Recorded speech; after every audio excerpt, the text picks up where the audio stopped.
हर्षवर्धन जी, कौन सा मंत्रालय आपको लग रहा है जिसके बजट में इजाफा हो सकता है या जिसके बजट में इजाफा होना जरूरी है, और कटौती फिर कहां से होने की गुंजाइश है? देखिए, मुझे लगता है कि प्रधानमंत्री नरेंद्र मोदी जब ये बजट निर्मला सीतारमण को बनाने के लिए उन्होंने कहा होगा, तो एक तो सबसे अच्छी बात है कि उनके पास बहुत स्पेस है। भारत का जो वित्तीय घाटा है, फिस्कल डेफिसिट है, वो जिस लेवल पर पहुंच गया था कोविड के दौरान, वहां से घसीटकर वहां लेकर आए जो सामान्य स्थिति में भी यूपीए हासिल नहीं कर पाया। जो 3.4-3.6% की रेंज होती है, उस तरफ हम बढ़ गए। दूसरी जो बड़ी चीज है कि अभी फॉरेन डायरेक्ट इन्वेस्टमेंट ये रिकॉर्ड पर है। आरबीआई के पास बहुत ज्यादा रिजर्व है, तो उसकी भी कोई समस्या नहीं है। तीसरी बड़ी चीज होती है कि क्या कोई इंटरनेशनल मार्केट में कोई बहुत बड़ी उथल पुथल हो गई है जिसकी वजह से हमारा इंपोर्ट भी बहुत बढ़ने वाला है, तो वो भी संकट तुरंत नहीं है। जो कुछ है वो स्टेबल हो चुका है। रशिया यूक्रेन लड़ रहे हैं तो लंबे समय से लड़ रहे हैं, मतलब जो भी युद्ध की स्थिति या कमोडिटी की स्थिति। अब सवाल यह है कि यहां क्या करना है।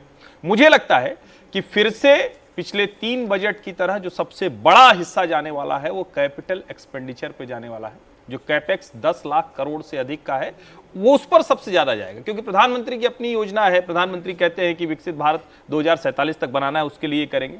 दूसरी जो बड़ी चीज होगी कि हम एग्रीकल्चर सेक्टर में और ज्यादा पंप इन होते हुए देखेंगे मनी को, क्योंकि ये साफ साफ कहा जा रहा है कि मैन्युफैक्चरिंग का हिस्सा थोड़ा कम हुआ है।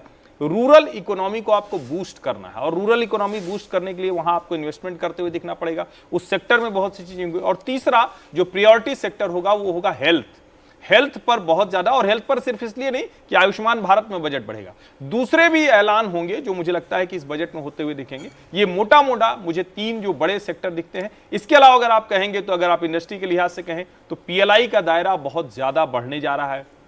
अच्छे परिणाम आए हैं। प्रधानमंत्री नरेंद्र मोदी, आईटी मिनिस्टर, सारे लोग ये बताते हैं कि हम कैसे दुनिया के दूसरे सबसे बड़े इकोसिस्टम बन गए जो मोबाइल फोन की मैन्युफैक्चरिंग करते हैं।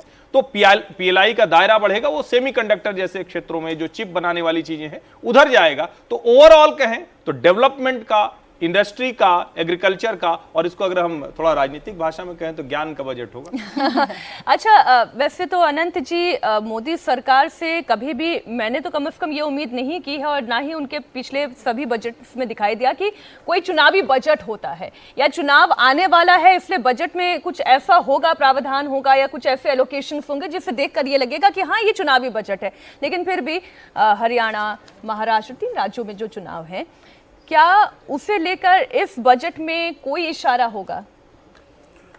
देखिए, पहला तो एक टेम्पलेटेड रिएक्शन आएगा विपक्ष का, जो मैं पहले ही कह देता हूं आपको कि इसमें आम आदमी के लिए कुछ नहीं है। 12 बजे के बाद आप ये लगातार सुनेंगे कि विपक्ष के लोग कहेंगे इसमें आम आदमी के लिए कुछ नहीं है, आम आदमी के लिए बजट नहीं है। और दूसरा एक और जुमला सुनने को मिलेगा कि ये अडानी अंबानी का बजट है। तो ये 2 चीज़ मुझे आज सुबह से बहुत लग रहा था कि विपक्षी दल ये इस पर तैयारी कर रहे होंगे कि बजट चाहे जैसा भी आए, बोलना हमें यही है। इसलिए मैंने इसको टेम्पलेटेड रिएक्शन कहा।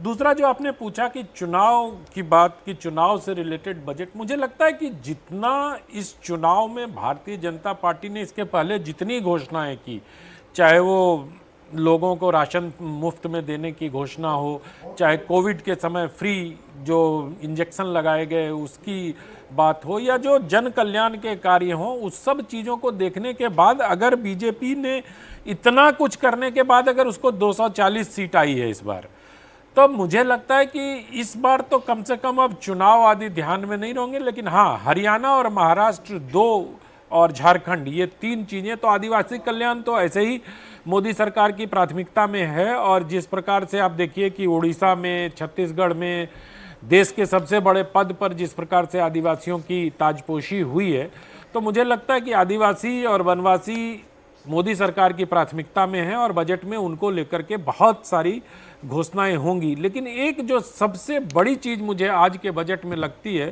कि करना चाहिए, ये मेरा मतलब अपना अनुमान है, मुझे कोई जानकारी नहीं है, कि उस लाल टैबलेट में। और दूसरा एक मैं ये भी आश्चर्यचकित हूं कि मोदी सरकार ने ब्रीफकेस सूटकेस राजनीति तो कम से कम खत्म कर दी, अब वो टैबलेट पे आ गए। लेकिन टैबलेट का रंग अब भी लाल क्यों रखते हैं ये समझ में नहीं आता, उसको भगवा कर देना चाहिए। आपने लाल पहना हुआ है ना? नहीं, मैं तो इसलिए लाल पहना, मैं तो सोचा कि निर्मला जी लाल वो लेके आएगी तो, लेकिन आप मैच कर ले जाएं। हाँ, तो मैं यही सोच रहा हूँ। लेकिन जो अगर थोड़ा इस पर ध्यान दें तो इस बार रोजगार परक बजट होना चाहिए, मुझे ऐसा लगता है। जिस प्रकार से विपक्ष ये नैरेटिव बना रहा है कि मोदी सरकार युवाओं को रोजगार नहीं दे रही है, तो और रोजगार देने के लिए सबसे अधिक आवश्यक होगा कि जो स्किल डिफिसिट है हमारे यहाँ, शिक्षा में रिफॉर्म की सबसे अधिक जरूरत है। आज के डेट में हर कोई ग्रेजुएट हो रहा है। आज बेरोजगारी की समस्या सबसे बड़ी कहाँ से आती है?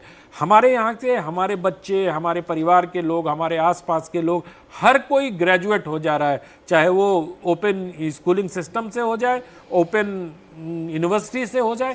तो इस पर कुछ नहीं है। कौशल विकास जो मंत्रालय 2014 में बनाया गया था उसको बहुत सशक्त करने की आवश्यकता है, क्योंकि रोजगार से सीधे सीधे वो जुड़ता है। और ये जो डेफिसिट है कौशल का, हम आपके स्टूडियो आते हैं तो रोज हमें एक फैक्ट्री में एक बोर्ड लगा हुआ पिछले 2-3 साल से देखता हूं मैं, यहाँ कुशल श्रमिकों की आवश्यकता है। तो मैं एक दिन वहां रुका और मैंने उनसे पूछा उतर के कि भाई ये बोर्ड हटता क्यों नहीं है? तो बोले श्रमिक तो बहुत मिलते हैं पर कुशल श्रमिक नहीं मिलते हैं। तो ये बेरोजगारी का बहुत बड़ा कारण है। तो मुझे लगता है कि सरकार इस बार कौशल विकास पर जोर उनको देना चाहिए, क्योंकि अगर बेरोजगारी की समस्या का हल ढूंढना है तो शिक्षा से नहीं होगा, वो कौशल और शिक्षा के बीच का जो डेफिसिट है उसको पूरा करने से होगा। मुझे लगता है उसमें जो आनंद जी कह रहे हैं बहुत महत्वपूर्ण बात है, लेकिन मोदी सरकार का खासतौर से प्रधानमंत्री का स्किल डेवलपमेंट पे बड़ा फोकस रहा। उन्होंने मिनिस्ट्री पर भी बड़ा जोर दिया, लेकिन मंत्री अभी कुशल नहीं मिला है शायद कौशल विकास के लिए, क्योंकि 2 बार लगातार मंत्री बदले गए हैं और उस मिनिस्ट्री का जो एक रिजल्ट आना चाहिए था, फॉल आउट होना चाहिए था, वो नहीं आ पा रहा। तो प्रधानमंत्री जी को कुशल श्रमिकों से पहले कुशल मंत्री उस मंत्रालय पर काम करे, इसको भी देखना चाहिए। सर, कौशल विकास और संस्कृति मंत्रालय का एक ही हाल है। जिस मंत्री को उसमें भेजा जाता है उसको लगता है कि मुझे सेंटिंग पोस्ट पे दे दिया गया।